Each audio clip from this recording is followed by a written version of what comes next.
Hi everyone, and welcome to a very special edition of HTF Main Show. My name is Kellie Campbell and I'll be your host for the first ever Women's History Month show special. I am so excited to be joined by some of my favorite people in this program, who happen to all be ladies. And we are so excited to show you what we have written up for today and to celebrate womanhood and the place it has in sports. Anyways, we hope you stick around for the next 30 minutes or so to talk about how much we love being a woman in sports.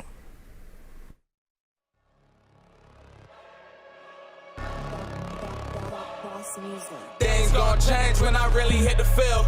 Undefeated chance, man, you know what's the deal. Tryna find a kid, I'm in the field doing drills. Boy, you just a sucker, you ain't never keep it real. 3 rings in my hand, I'm a warrior to the max. When I hang it up, they gon' have to give me plaques. Step up in the building and I only bring the facts. When I make a highlight, they gon' replay, run it back. Okay, always locked in, now I don't got time to lax. Saying he the best, he could take a lap. Batted 1,000 when you check the stats. Boy, is you ready? You ain't gotta ask.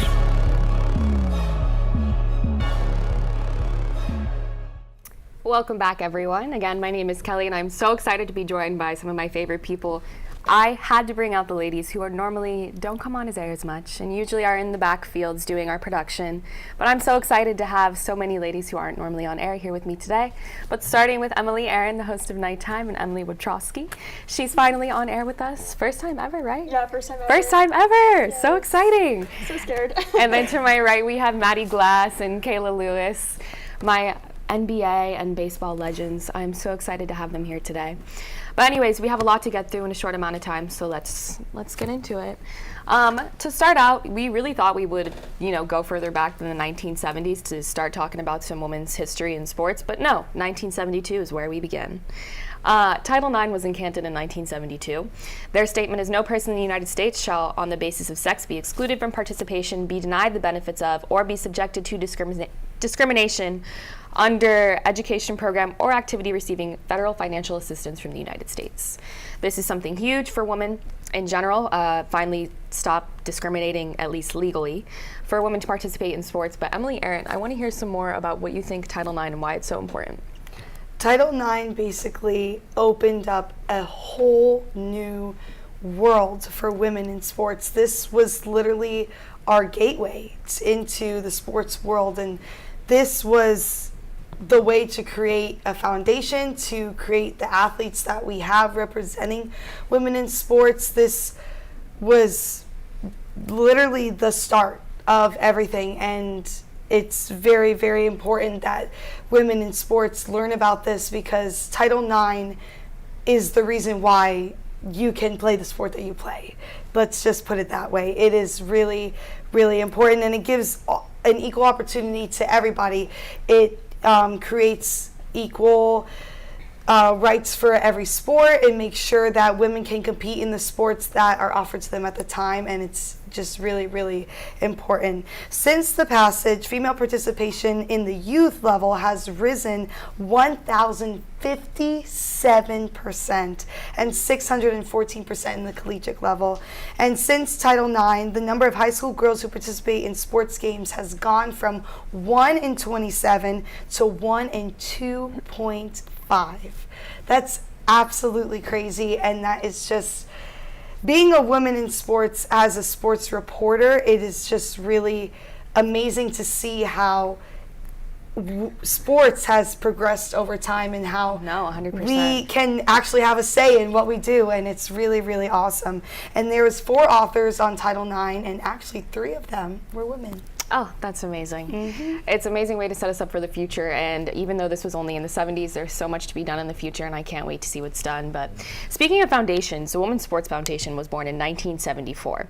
They exist to unlock the possibilities in every girl and woman through the power of sport. And Maddie, can you tell me a little bit more about the foundation and what it means? Yeah, so the Women's Sports Foundation is an educational, nonprofit charity focused on increasing women participation in sports. It was founded by tennis player Billie Jean King, and the main goal was to educate women and the general public on females' abilities in sports and push for respect in women's sports. They actually have a program called the Travel and Training Fund, where they offer financial assistance, grants, scholarships, and training to aspiring female athletes. So that's pretty amazing. And then we're going to look ahead in the 80s to the Olympics. But if we flash back to the 1900s, the Olympic Games were held in Paris. So out of the 997 athletes that were in it, we had 22 women competing in 5 sports: tennis, sailing, croquet, equestrianism, and golf. So not anything crazy, but that's what they had offered to them at the time. Again, 20 women, that was it. So Kayla, I want you to tell me a little bit on the progression of the Olympics and how we ended up having almost completely equal men and women participating in the games at this point from 20 and 100 something years ago. Yeah, so in 1984, women were first allowed to run in the Olympic marathon. This was in Los Angeles for the Summer Olympics. And in perspective for you, men's marathon had been present since 1896, so that was nearly 90 years later for women to be able to run in the marathon in the Olympics, which is crazy. And Joan Bonet Samuelson won the first Olympic women's marathon in 2 minutes and 24 seconds, which is really good. Then, in 1996, there were new Olympic sports added for women, including softball, the women's tournament for soccer, and they won the first team gold during this Olympics for gymnastics. And this is when more than 800 additional female athletes competed when compared to the previous Summer Games in Barcelona. And now, since 1991, any new sport seeking to join the Olympic program must also have a women's option, which just shows how far we've come and all the progress we've made. And in 2016, the Summer Olympics in Rio, 45% of participants were women. So that's just insane, and that's just so good to hear as a woman in sports. It gives other women, like younger kids growing up, you know, inspiration to keep doing what they're doing. So all these sports are in the Olympics now and being added. So then that brings us to another more professional sports in America, actually. So the Olympics was more worldwide, whereas it's woman inclusive. But now when we look at America, we're going to go to 1997, which is, I'm old, just a year before I was born. So the Women's National Basketball Association has only been around for 26 years. Me, basically. Maddie, would you go on a little bit? Tell me about the first NBA game, how many, the spectators, all of that. So the formation of the WNBA was coming off that 1996 women's basketball gold medal run that Kayla mentioned. And it was actually not the first women's pro league for basketball in the United States, but it was the only one that was fully backed by the WNBA. A crowd of 14,284 people watched Sparks guard Penny Toller score the first points in WNBA history. Now, the WNBA has been around for nearly 27 years and has produced Hall of Fame athletes that the game will remember forever. And that's so important to look at nowadays, especially with the WNBA just growing more and more, and we're going to try to keep having it grow more and more, especially with this new generation of women coming into the sports field. I feel so confident about the women that are breaking into this field. But anyways, soccer. So we're going to look in the 2000s. This is when the United Soccer Association is formed. And Emily, would you tell me a little bit about United States women's soccer? I mean, I know we're better than the men's team, that's obvious, but that's been for a while, so. So the Women's United Soccer Association was actually formed in 2000, just after the women's national team won first place in the World Cup. So this league was the first that all of the athletes were paid as professionals. It consisted of 8 teams, a lot of which were actually from the women's national team from the 1999 World Cup. And the teams actually partnered with John Hendricks, who was part of Discovery Channel. They brought in the best soccer players from around the globe, and each team was allowed 4 international players. This was important because the association brought a lot of talent and inspiration to not only the sport, but to women globally. Yeah, that's so important. And then in 2015, we got to see our women's team actually make it to the final for the World Cup.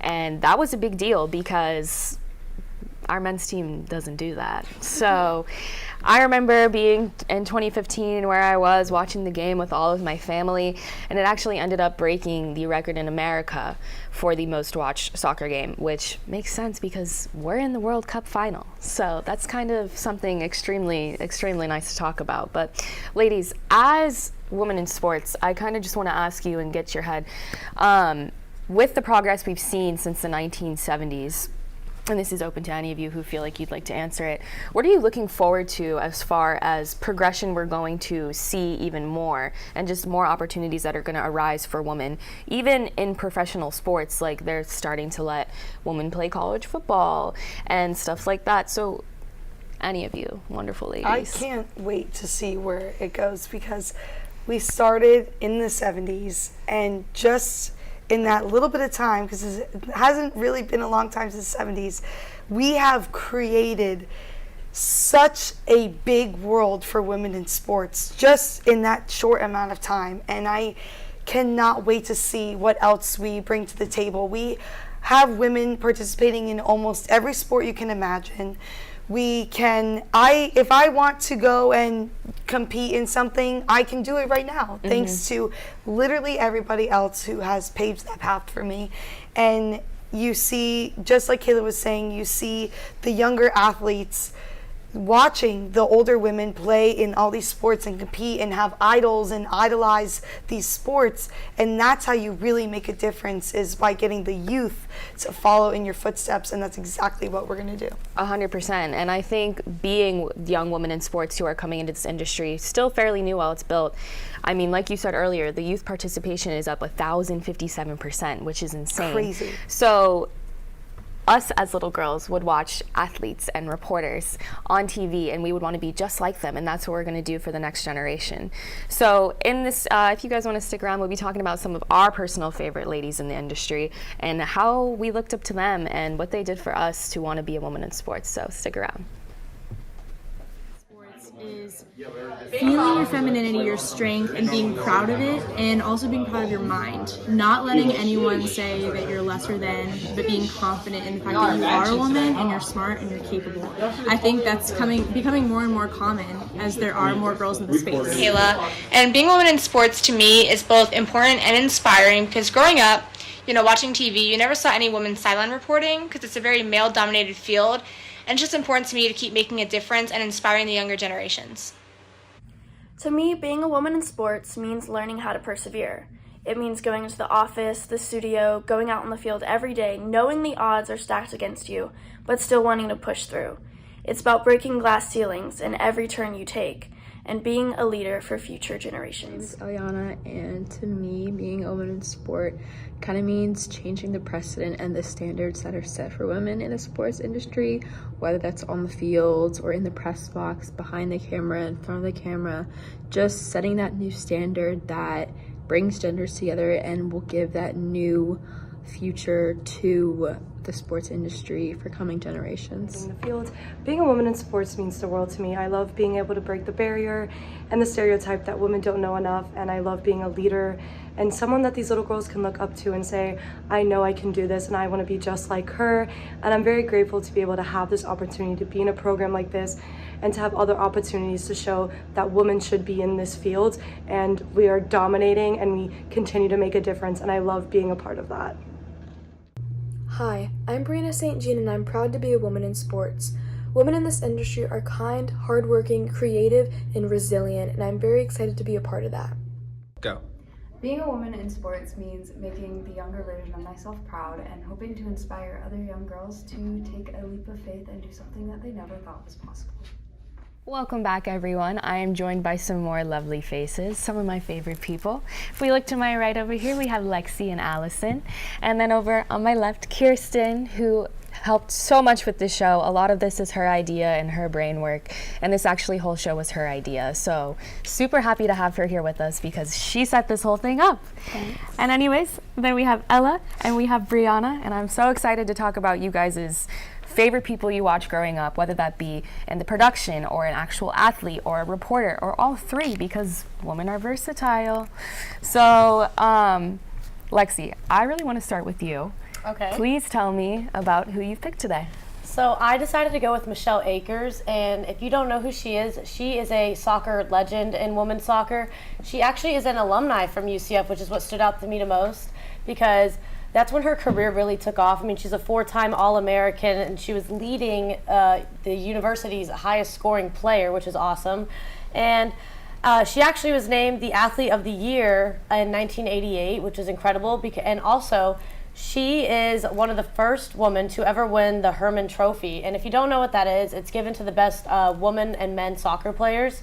And also, she has left such a footprint at UCF. They actually have an award named after her now. It's the Michelle Akers Award, and it's given to players through international acclaim that have brought acclaim to UCF through his or her accomplishments, and this award is given out annually to players. And I think it's really cool that she's left that much of a footprint that they have an award just named after her now.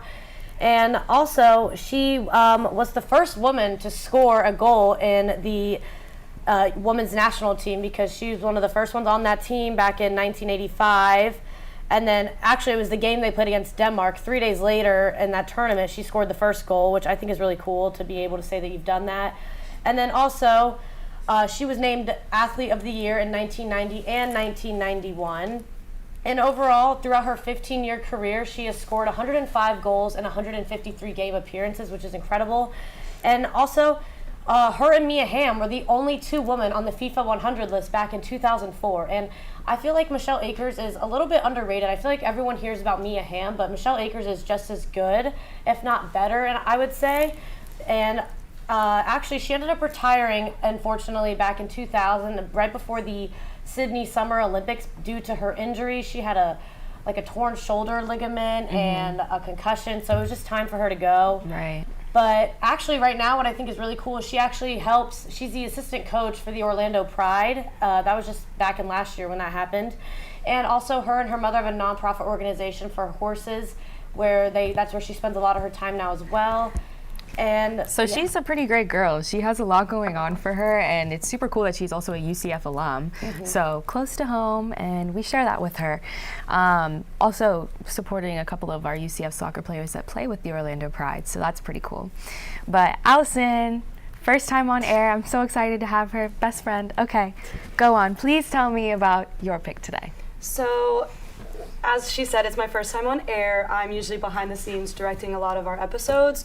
So obviously I picked a woman director. Her name is Ashley Ward. She's only 27 years old, and she is believed to be ESPN's youngest director in history, doing 7 live shows a day, like Sports Center, MLB, college basketball, NBA, college football games. She really does it all. And you might have known of her through a TikTok trend, which is the #YouHaveTo trend, which she got very popular with.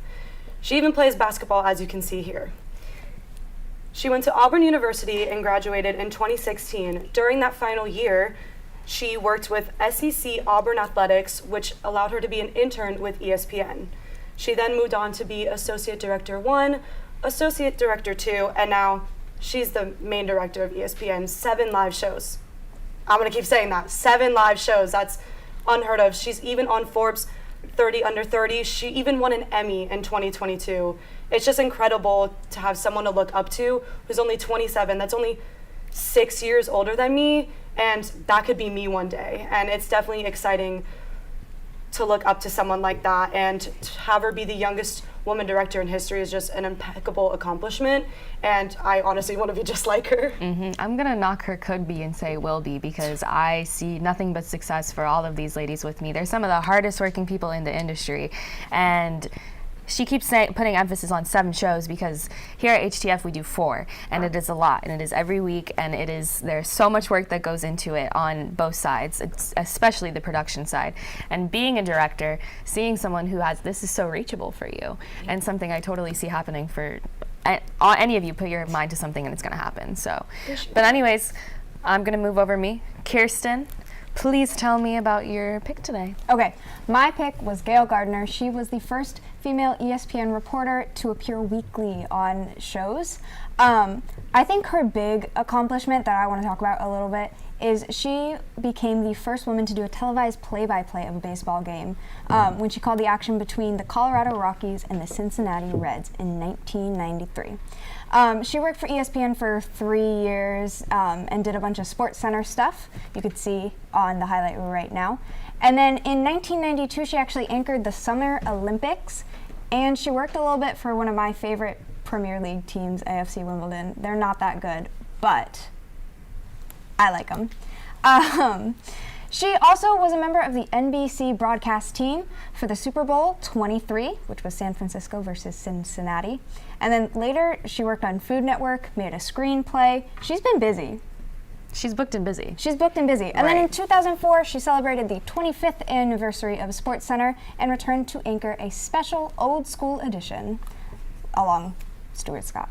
It's kind of crazy still. I mean, I'm just going to keep saying this, but she started in the 1990s. Yeah. I was born in the 1990s. And this is what I want my career to be, and she was the first one to do it. So it's just crazy that all this history is still so fresh. Yeah. So fresh. We are kind of just still breaking into the industry. So this is so exciting to see, and she really paved the way for us. So shout out Gail, she's amazing. But anyways, I'm gonna move on. Ella, I'm so excited for you to talk about your pick because it is happening now. So please tell me about Mrs. Like hits it every time, just breaking every records. Tell me about Miss Caitlin. All right, so if you want to talk about amazing collegiate woman, it's gonna be Caitlin Clark. She's young, she's new, she's fresh, and she's just hand down amazing. So number 22, Clark is a guard for the University of Iowa women's basketball team. My dad graduated from the University of Iowa. We're big Clark fans. She's a 2-time Big Ten Player of the Year and a 2-time Dawn Staley Award winner, which is a recognition that is only given to the most outstanding collegiate guard in the country. She has an average of 28.6 points per game, placing her 3rd in the country, and an average of 8.6 assists per game, placing her 1st in the country. I mean, seriously, if you look on the graphic right now, there's that buzzer beater versus Indiana. Someone asked her, how'd you know you were going to make it? She said, it left my hand and it was money. Like, she has that confidence. She has the prowess on the court. Her passing is good, too. She's literally everything that you want in an athlete. She tied as the fastest NCAA D1 women's basketball player to reach 2,000 career points after her 75th game, which, because of the game against the Louisville Cardinals that happened last night, she now has 2,646 career points and 11 career triple-doubles. She's been called the best shooter and player in college basketball overall, hands down, men and women's. It's literally everything. Her mentality, her energy on the court, she's everything. What did she do yesterday? Yesterday, she just set another record. She was the first player with 900 points and 300 assists in a year. Literally, my dad, I was at work right now, he's texting me all this, Caitlin Clark, Caitlin Clark, Caitlin Clark, Caitlin Clark, literally. I'm like, Dad, I'm working. But she's like, every single day, every single game, she's doing something new. And she is probably hands down one of the biggest reasons that Iowa is making it to the Final Four this year in Dallas. So it's going to be so exciting to see what Iowa does with her leading them as the pack. So can't wait. So excited for Final Four, especially in women's Final Four is going crazy right now. Miami basketball, crazy. Anyways, Brianna, tell me about your pick, please. My pick is Florence Griffith Joyner. She is a track and field and pop culture icon. She's also known as the fastest woman in the world in the 1980s. We'll go there. 1980s, 1990s. She was the fastest woman in the world. She has multiple world records, and she's an Olympian too.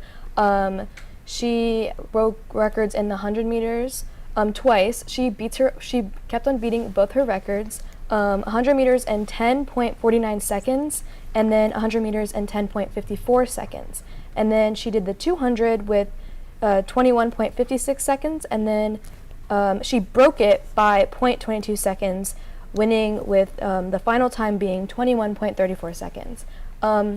She's also a pop culture icon, like I said. She went onto the track with 4 to 6 inch long acrylic nails. Personally, I could never. She is such an icon. She had jewelry on all the time while she was running too. All of her competitors would always be scared to wear jewelry or have their hair done on the track, and I just think that her having the confidence to not only be a beast on the track but look good while doing it, and I personally love that. And she also has she's an Olympian, like I said. She has 3 silver medals and 4 gold medals, and she won in 1984, 1988, 1987, and those medals are just very, I mean, you're an Olympian, look good while you're doing it. You can't get better than that, honestly. And it's so great to watch now too, because you see a lot of girls who are in the Olympics or running races, and you see them with their long nails and their braids and the glitter and the sparkles and the makeup, and it's so great to see because they can dress exactly how they want to dress, wear exactly what they want to wear, and they're still going to break these world records. So I'm so excited to see just the future of the Olympics and races and all this stuff, to see how more creative they get with what they're looking like. So anyways, we have one more segment to stick around for about why I tell you why I love being a woman in sports after my longevity in this program. So thank you guys so much for being on this segment. I really appreciate it, and stick around. What it means to be a woman in sports to me is to create a new narrative for the new generation coming, and being able to make a name for ourselves at the table and setting a new standard of bringing a new perspective and understanding of sports, and just making it a more fun and safe environment to be in. Being a woman in sports has given me the confidence to believe that I can do anything I want if I put my mind to it.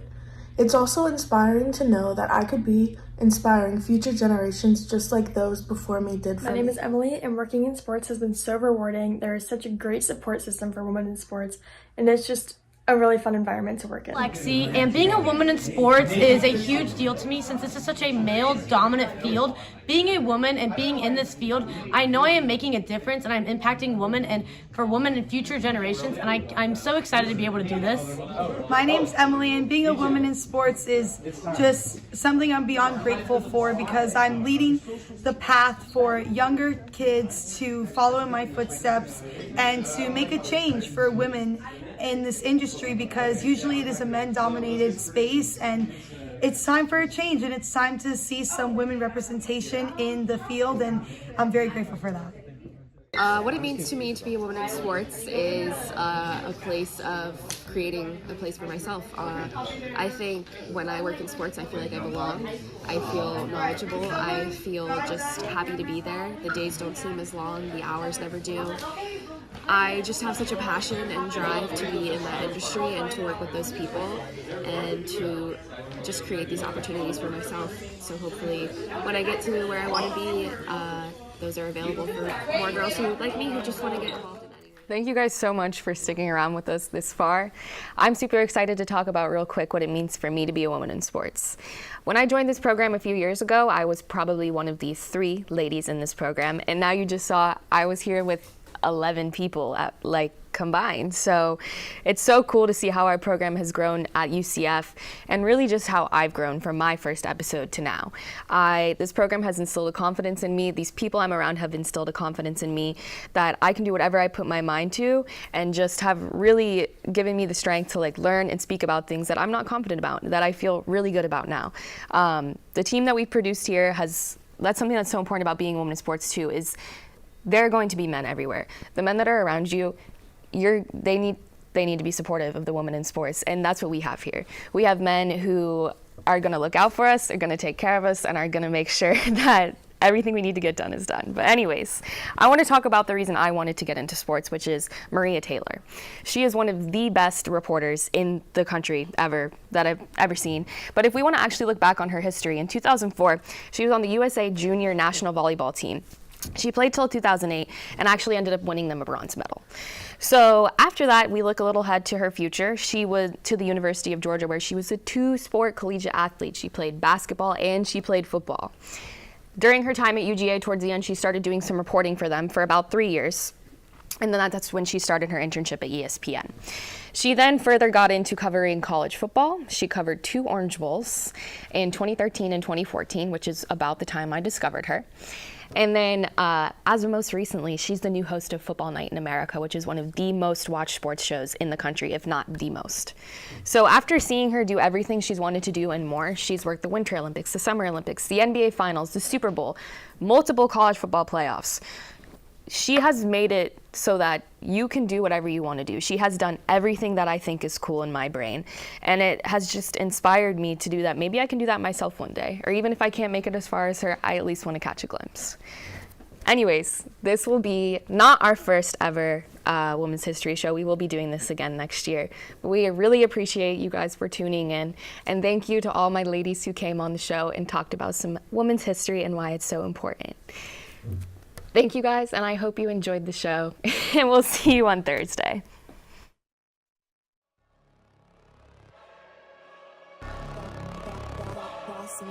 Things gon' change when I really hit the field.